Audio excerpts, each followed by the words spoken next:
আসসালামু আলাইকুম। আমরা এই মুহূর্তে দাঁড়িয়ে রয়েছি বাংলাদেশের অন্যতম একটি প্রাচীন মসজিদ, যেটা মৌলভীবাজার জেলা সদরের জেলা শহর থেকে প্রায় 3 মাইল পশ্চিমে অবস্থিত গয়গড় ঐতিহাসিক খোজার মসজিদ, যেটা স্থাপিত হয়েছিল 881 হিজরিতে এবং 1476 ইংরেজিতে মোগল আমলে নির্মিত সুলতান শামসুদ্দিন ইউসুফ শাহ কর্তৃক প্রতিষ্ঠিত এই মসজিদ মৌলভীবাজার জেলার প্রাচীন মসজিদ। শত বছরের ঐতিহ্য স্মৃতি নিয়ে মসজিদ দাঁড়িয়ে রয়েছে। এটা মৌলভীবাজার জেলা শহরের মোস্তফাপুর ইউনিয়নের গয়গড় এলাকাতে অবস্থিত একটি মোগল আমলের স্থাপত্য নিদর্শন। যারা আপনারা পর্যটন পিপাসু আছেন, যারা হার্টিজ এবং ঐতিহ্য নিয়ে কাজ করেন এবং দেশের প্রাচীন ঐতিহ্য সংস্কৃতি নিয়ে কাজ করেন,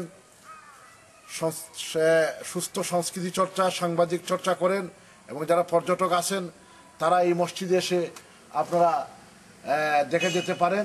একটি ঐতিহাসিক প্রাচীন মসজিদ, যেটা মৌলভীবাজার জেলা শহরের পাশেই অবস্থিত 3 মাইল পশ্চিমে জেলা শহর থেকে। আমরা ইউকে নিউজ বাংলা সংবাদ টিমের পক্ষ থেকে আজকে এই মসজিদ পরিদর্শন করলাম। আপনারাও আসবেন। ইউকে নিউজ বাংলার পক্ষ থেকে সাংবাদিক মহিউদ্দিন আফজাল আপনাদেরকে এই মসজিদ পরিদর্শনের জন্য আমরা মৌলভীবাজার থেকে আপনাদেরকে আহ্বান জানাচ্ছি। তাহলে দেখে যান বাংলাদেশের প্রাচীন মুঘল আমলের স্থাপত্য নিদর্শন, ঐতিহাসিক প্রাচীন মসজিদ গয়গড় ঐতিহাসিক খোজার মসজিদ।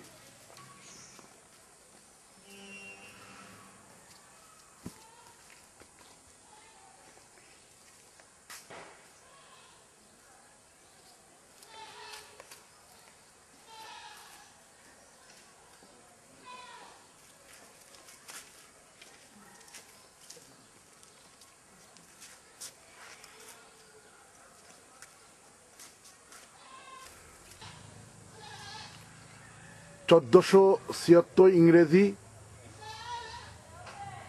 881 হিজরিতে এই মসজিদ মুঘল সুলতান কর্তৃক সুলতান শামসুদ্দিন ইউসুফ কর্তৃক নির্মিত। প্রায় 500 বছর অধিক পুরানো মসজিদ, 1476 ইংরেজিতে যেটা নির্মিত হয়েছিল।